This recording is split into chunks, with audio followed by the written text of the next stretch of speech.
A very good morning to all my dear friends. I am Prashant Mavani. I hope you are doing good.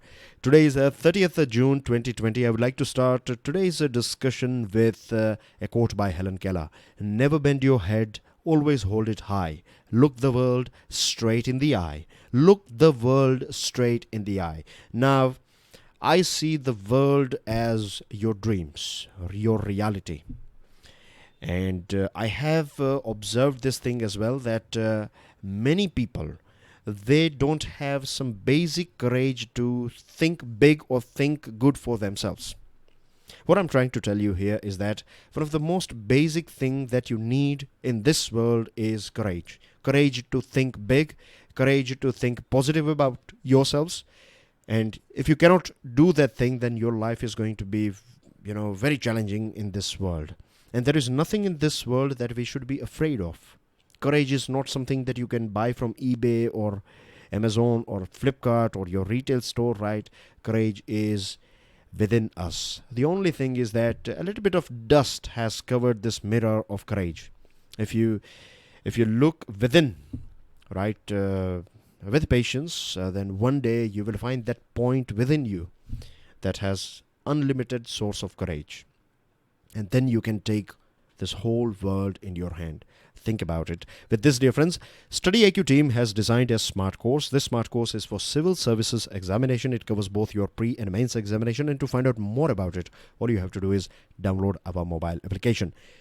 You can download the PDF of today's lecture from my Telegram channel. You can follow me on Facebook as well. Hit the like button if you have learned something from today's discussion. It's very important that you share this lecture on regular basis, right? This will support this series. This will help this series to flourish and to support our overall efforts. And if you are new to our channel, then I would welcome all of you guys on this platform, one of the best platform in our country, right? As far as competitive examinations are concerned. And I welcome you guys to be a subscribers and hit the subscribe button, hit the notification bell so that every time when we launch a new video, you will get a notification and you will never miss any of our awesome videos. With this, dear friends, today we have 5 articles on our table. 2 interesting articles about China. One is about education. One is about Israel-Palestine. Last one is going to be about PDS and food security. And then we are going to discuss some news items if time allows us. But we are going to go through this 5 articles in detail. So let me start with this one, cautious but firm. India is at present very alert, very cautious, but at the same time, India is not vulnerable. India is very firm. Now, that is a very positive thing, and that's how we have been always, right? India is a country, if you see the nature of our country, then we have gone through so many ups and downs. But one thing that I can say for sure is that you can push India, you can corner India, but you will never defeat India because India is a country and the people of our country, right? Our spirit is so high that, you cannot surmount this spirit. And China should understand this thing. I'm not saying just as a patriot. I'm saying this as an educator, right? Of course, I'm a patriot. Of course, I'm an Indian first, right? But at the same time, we have to understand this. We have to be very impartial here and understand the spirit of our country. Now, there is a big difference as well. So this was about spirit. Now, let me throw some more light on the stand or the understanding or the things that we can decipher from the statements coming out from Ministry of External Affairs. Remember May 2020? In May 2020, Ministry of External Affairs used to say this thing that the big problem between whatever the problem we have at LSC with India or India-China, this bilateral LSC issue is all about differences.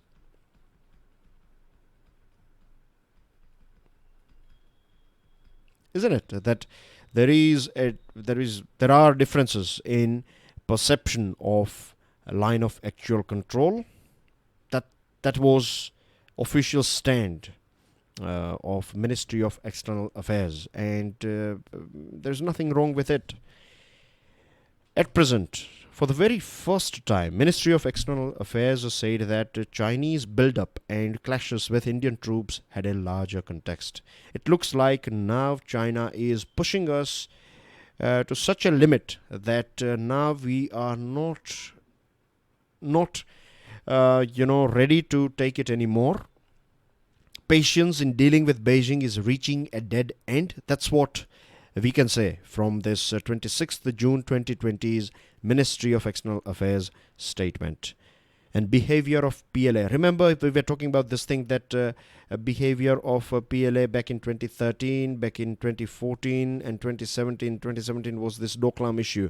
So things were very different. It was not that aggressive, this PLA, back in 2017, 14 and 13.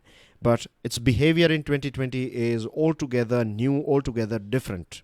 It's a clear shift from the past. And this is going to be our new reality.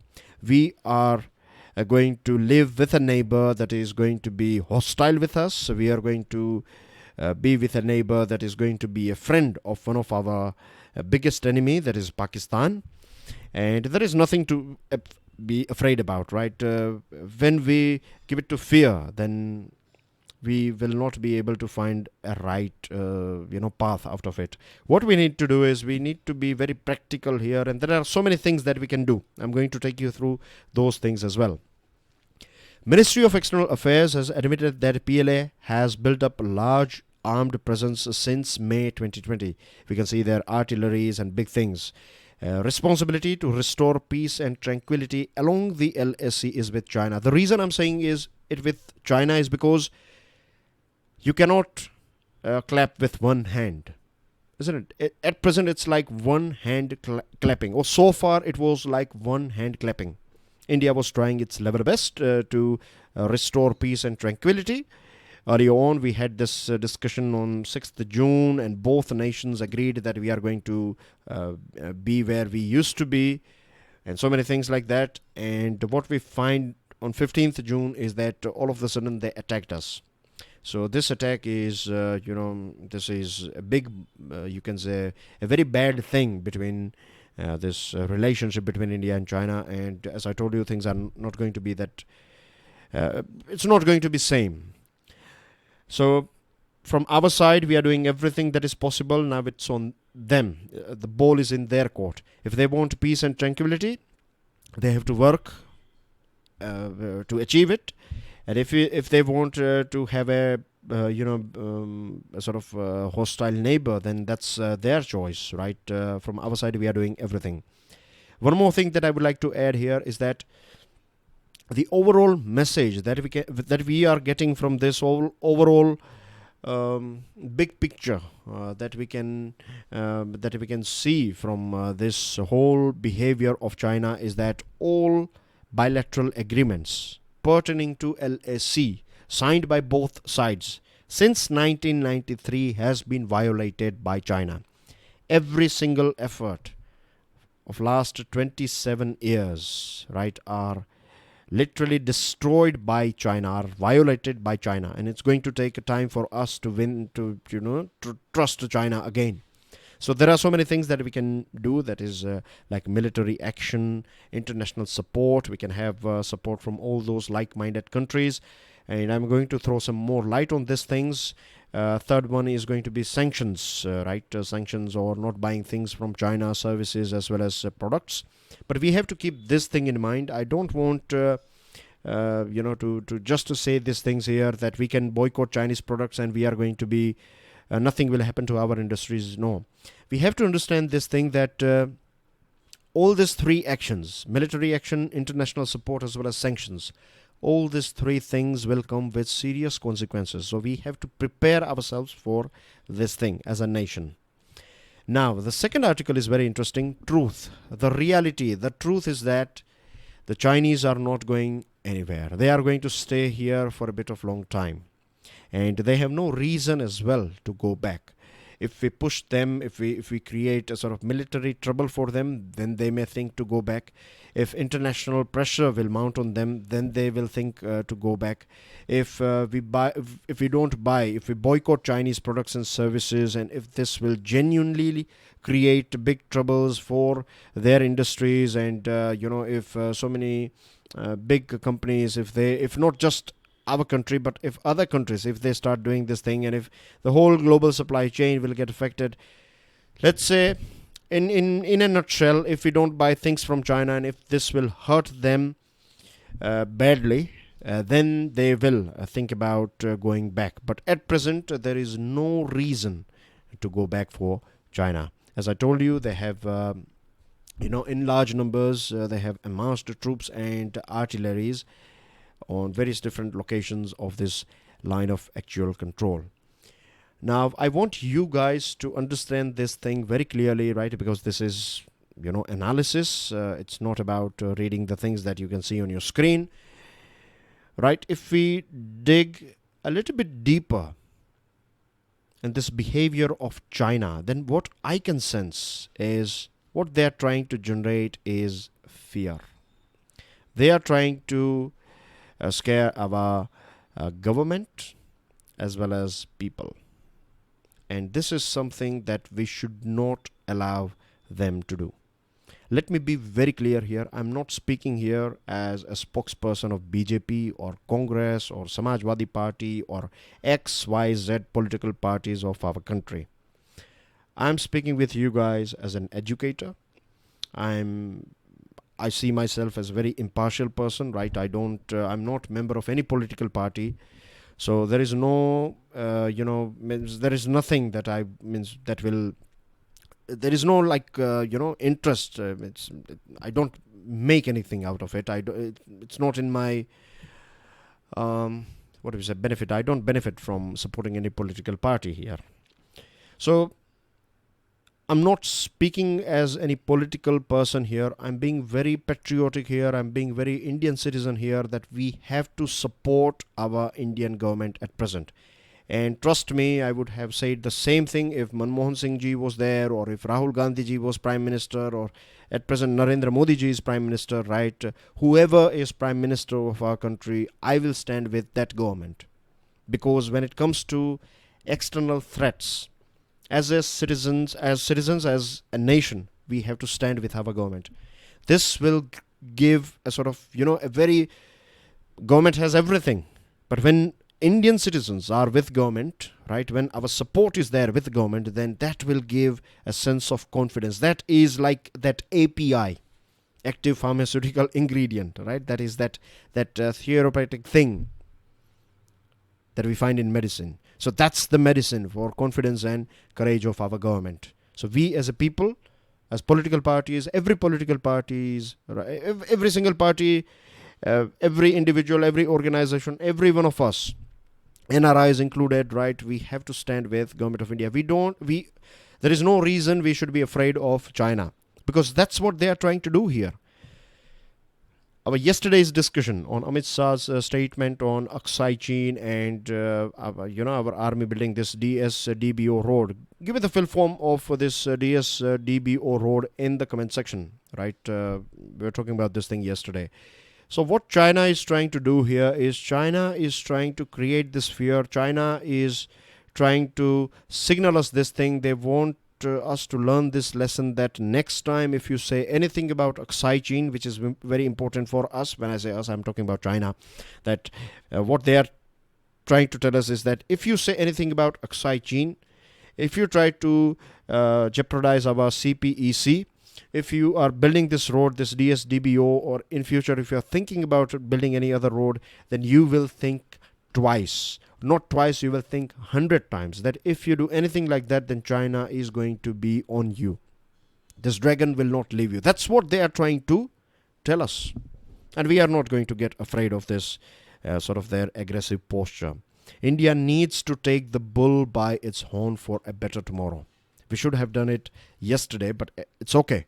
Today we should do it, so that in future China can also learn this lesson, that if you mess around with India, India is a country that will take no nonsense. Right? So this is the main thing that I want you guys to understand. Now, as far as their vulnerabilities are concerned, it's not like China is almighty and China is what do we say, that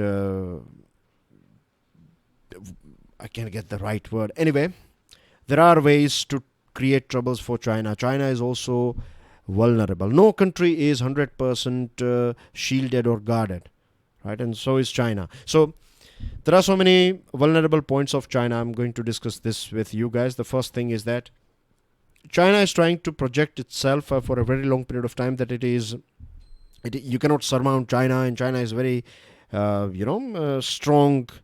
So even a death of single soldier of China is a big thing. It's a big blow for China. So that is something that we can exploit, and we should exploit. Loss of soldiers of China is something that we should, if of course we have lost our brave hearts, our brothers, right, our sons. So that's a very sad thing. But they have also lost they have lost about 45 soldiers, but they will never admit this thing because they are afraid. It's like losing their reputation. So we should take out that mask that China is wearing. So always exploit. India can exploit this situation. Second thing is, we need to expand the theater of this conflict. If they are creating troubles at LSE, it's okay. We can give a tough fight to them over there. We can also create troubles for China at various different parts. Djibouti, they are creating this Gwadar port here, right? They are trying to create military base here, military base here. There are so many Chinese ships, they pass from this Indian waters, and Indian Navy is very strong here. So what we can do is we can create troubles for Chinese ships here. The longer the logistical lines for China, the better it is for us. This will, this will weaken their confidence. We can create troubles for their progress, or this work in progress in that Gwadar as well as Djibouti port. Malabar exercise. We should start doing it with our Quad members. We have 4 members of Quad, isn't it? India, Japan, then we have USA, and then Australia. Together, these 4 countries, when they will start this Malabar exercise, this will create a big psychological pressure on China. Then we can join this 5 Eyes network. Let's make it 6 Eyes network. You have 5 countries here in this 5 Eyes network. They share intelligence with each other. So you have USA, UK, Canada, Australia, and New Zealand, and India can also become part of this thing. Stop Chinese imports strategically. There are things that if we stop importing, then it's going to hurt our economy as well, because we are part of this supply chain. There are so many factories in our country that they buy this raw material from China, and then they use it, they produce their final products, they produce it for our domestic purpose as well as for export. So we have to be a bit careful here, but we should work on, in boycotting this imports from China. And when I say imports, I'm talking about both services as well as products. UAE, it was thinking to, penetrate in our country, to penetrate 5G. Now this is going to be rejected forever, I'm sure. And we can work towards a free trade agreement with USA, EU, and Taiwan. Let me throw in a nutshell. Free trade agreement is a situation or an agreement where both nations they will not implement any import duties on things that are sold by each other to each other. Or if let's say USA India free trade agreement, so they can sell their items to our country without any import duty, and we can do the same thing. It's not going to be that easy, but that's what China did, right? And that's why they are here. From last 30 years, they have been doing these things. So these are a few things that we can do, and this will literally weaken China. Moving on to next item, the STARS project needs an overhaul. Atmanirbhar Bharat is about, or self-reliant India is about producing goods here as well as services here for our citizens. And if we can export these goods and services, that's a very good thing. Now, education is also part of services, of course. And as far as this Atmanirbhar Bharat or this education sector is concerned, World Bank has its project called STARS, a STARS project, a $3 billion project to improve education in 6 Indian states. Now, STARS has this understanding, or the mistaken understanding to be precise, that state capability should be built by giving a larger role to non-state actors and increasing the use of technology. There are a few flaws, or this mistaken, why we are calling this STARS project a mistaken understanding, because we have to understand this thing for effective governance. These things are quite generic in our country. First thing, if you go to police department, if you go to education department, if you go to health department or any other department, you will find this thing that There are vacancies in judiciary as well. There are vacancies, lack of adequate physical infrastructure, financial support, and human resources. This is a very big problem for our country. And I was wondering, and I still means I wonder that we have this big population. We have on the other side unemployment issue is also there. Then as well, why we have this big vacuum? There are so many vacant positions. So this is clearly failure of management, isn't it? Then the second thing is frontline bureaucracy. If you talk with police constables, or if you talk with medical personnel who are there, right, frontline workers, teachers as well, then you will find that they know so many things, right? They are there, they have worked at grassroots level, or they are working at grassroots level, so they know so many things that should be done, and that will create a big difference. But the problem is that the whole bureaucracy works on this pyramid shape. Like everything comes from top. Decisions are taken at top level, and then you have to implement it. Even if these decisions are impractical, you cannot do anything about it. So this will discourage people who are there, and you won't see that result. And goal must be to improve, not judge and punish people. You should make this whole pyramid. We don't want to destroy this pyramid. Let it be there, and it is important as well. What we can do is, rather than top-down approach, we can have a bottom-up approach. Bottom-up approach means you trust your people who are working at this level, at front level, and you allow them to take their decisions, right? You decentralize decision making. So if they think something is important, then they will go for it, and they will, of course, you have to, it's not like you don't have to ask your boss or anything. You have to keep them informed that we have decided to do this thing because this was the best thing that was, this was the best possible, or this was the best thing that we could have done. So inform them, keep them in confidence, right? But allow this decentralization decision making, fill up vacancies. And World Bank believes that everything can be sorted with the help of technology. The thing is, of course, technology is important. Today, you and I are having this discussion using technological platforms. So yes, technology is important, but everything, over-reliance on ICT, and thinking that ICT is a sort of panacea, or it's a sort of a magic wand that will solve all your problems, that's a big mistake, right? You need human touch. Human beings are going to be always there. They are going to be part of systems. So upgrade them, right? Train them, and financial, physical infrastructure, skilled people, all these things with technology, then we can see some sort of result. But for that as well, structure and culture, we need to change it, and for that we need this collaboration and decentralization and bottom-up approach. Moving on to next item. This one is about Israel and Palestine. So first of all, let me show you where Palestine is. So you have two portions of Palestine, right? So this is here, this one here, this is Gaza, this portion that you can see here. So this is Gaza Strip, and then you have this portion here. This whole portion is West Bank, right? So Palestine, you find two parts of Palestine. One is this West Bank area, and then you have this Gaza area, and this whole rest of the area is Israel.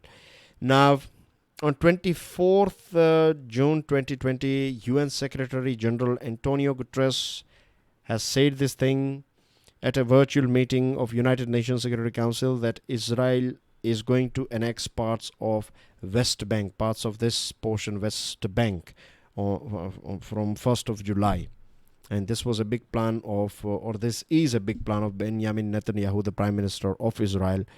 And they are going to occupy some 30% of the occupied West Bank. They are going to annex this 30% of the occupied West Bank.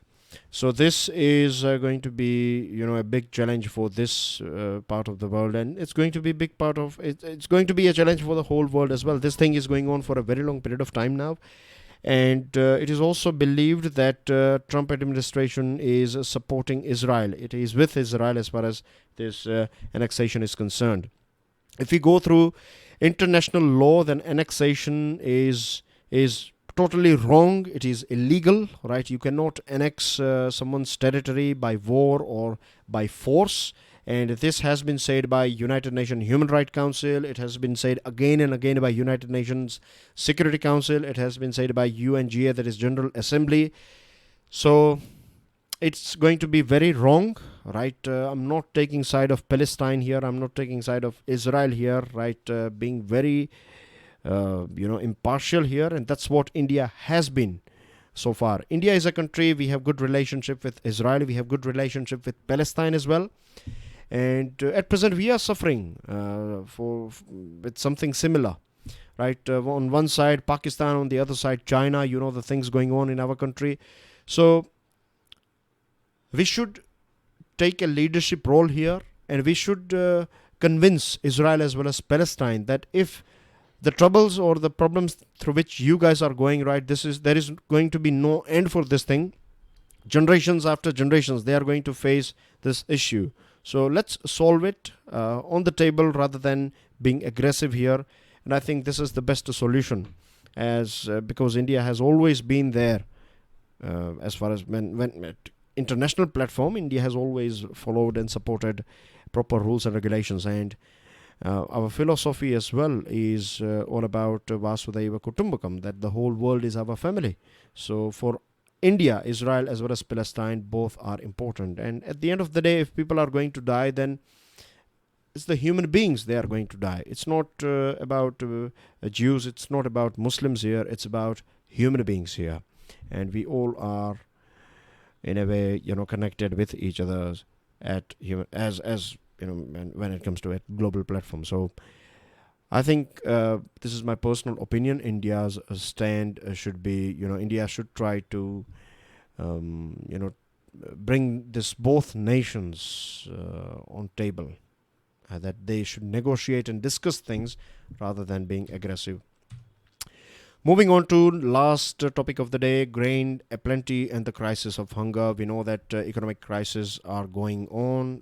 They were before this COVID-19 lockdown. After lockdown, they are a bit more severe now. Health system is crumbling to many cases, and unemployment is high as well.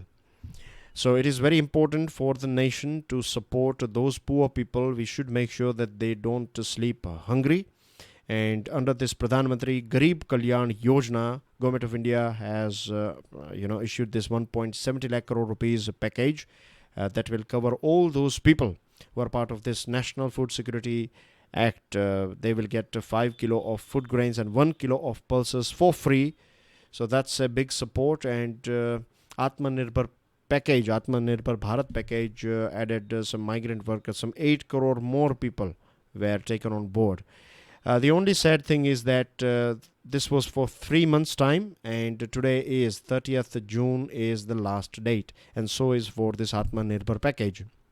And troubles are still going on. So what we need to universalize public distribution system.